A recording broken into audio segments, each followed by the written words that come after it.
Hello दोस्तों, क्या आपने कभी गौर किया है कि आज जो माहौल है हिंदू मुस्लिम मंदिर मस्जिद, इसकी हकीकत क्या है?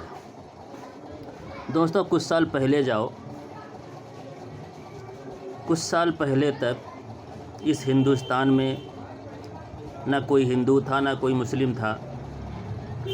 सब भाई भाई मिल के रहते थे।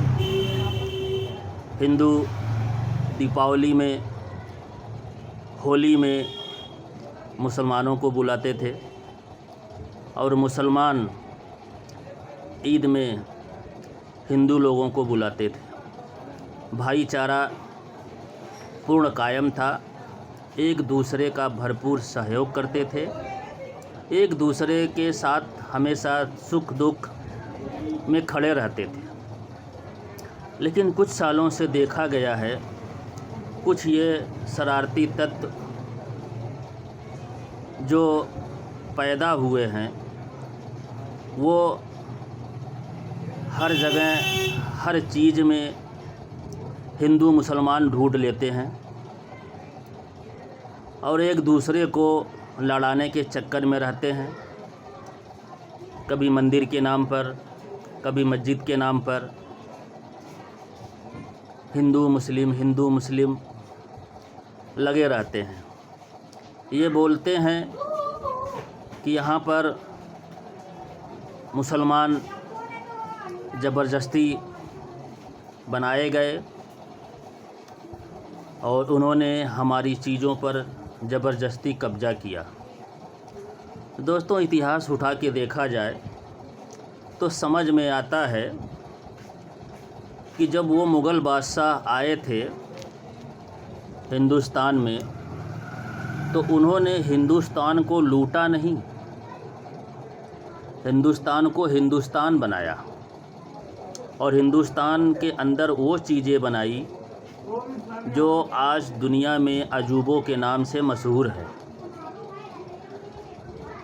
उन मुस्लिम मुग़ल बादशाहों ने ऐसे ऐसे काम हिंदुस्तान में किए हैं कि जो आज भी लोग देख रहे हैं और उसका इस्तेमाल कर रहे हैं। लेकिन आज की ये खुराफाती तत्व जो ये कमीने किस्म के लोग पैदा हुए हैं, उनको ये बर्दाश्त नहीं हो रहा है और वो जगह जगह पर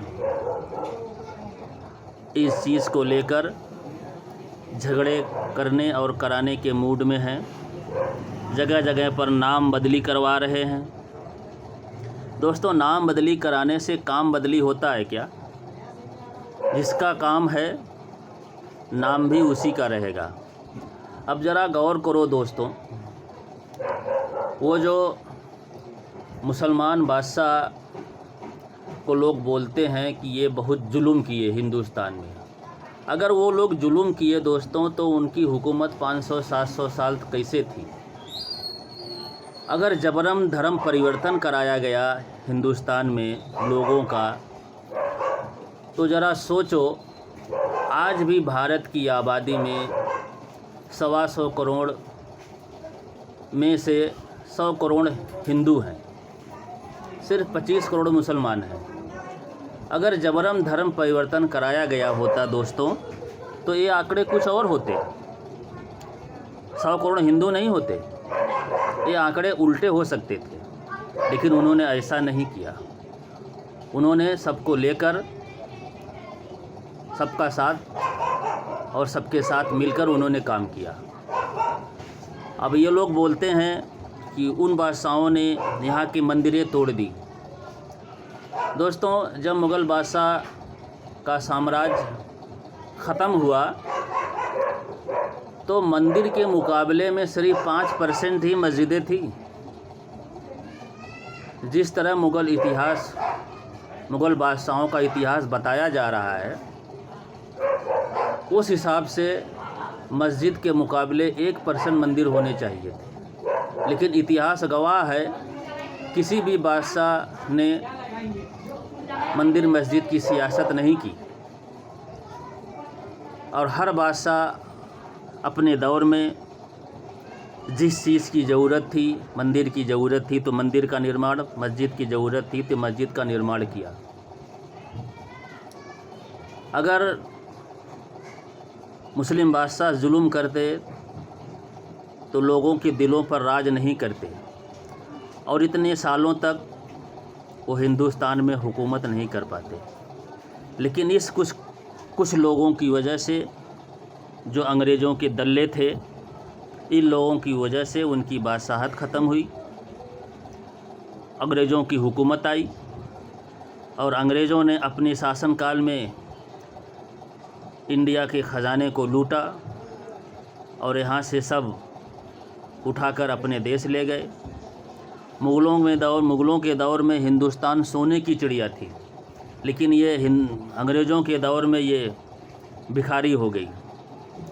और वही जो उस वक्त अंग्रेज़ों के दल्ले बने बैठे हुए थे, आज हिंदू मुसलमान का पाठ पढ़ा रहे हैं, आज वो हिंदू मुसलमान को एक दूसरे से लड़ा रहे हैं। दोस्तों, मेरे कहने का मतलब ये है, इन खुराफाती लोगों के चक्कर में न पड़ें। हिंदू मुस्लिम, सिख ईसाई ये हमेशा एक दूसरे के भाई थे, भाई हैं और भाई रहेंगे। इन खुराफाती लोगों के चक्कर में पड़कर हमें अपना भाईचारा ख़राब नहीं करना है। हमारे लिए मंदिर भी आदरणीय है, मस्जिद भी आदरणीय है, चर्च भी आदरणीय है और गुरुद्वारा भी आदरणीय है। हमें सब धर्मों का इज्जत करना चाहिए, सब लोगों के साथ मिलकर रहना चाहिए, तभी इस देश का विकास हो सकता है। दोस्तों, इस खुराफाती लोगों के चक्कर में पड़कर हमें न मंदिर मस्जिद में झगड़ा करना है, न चर्च गुरुद्वारे में झगड़ा करना है, न मुझे हिंदू मुसलमान बन के झगड़ा करना है। हमें बस एक ही काम करना है, हम सब भाई भाई हैं, एक दूसरे के सुख दुख में हमेशा साथ रहें। अगर मेरी बात अच्छी लगे तो लाइक और कमेंट करके बताएं दोस्तों।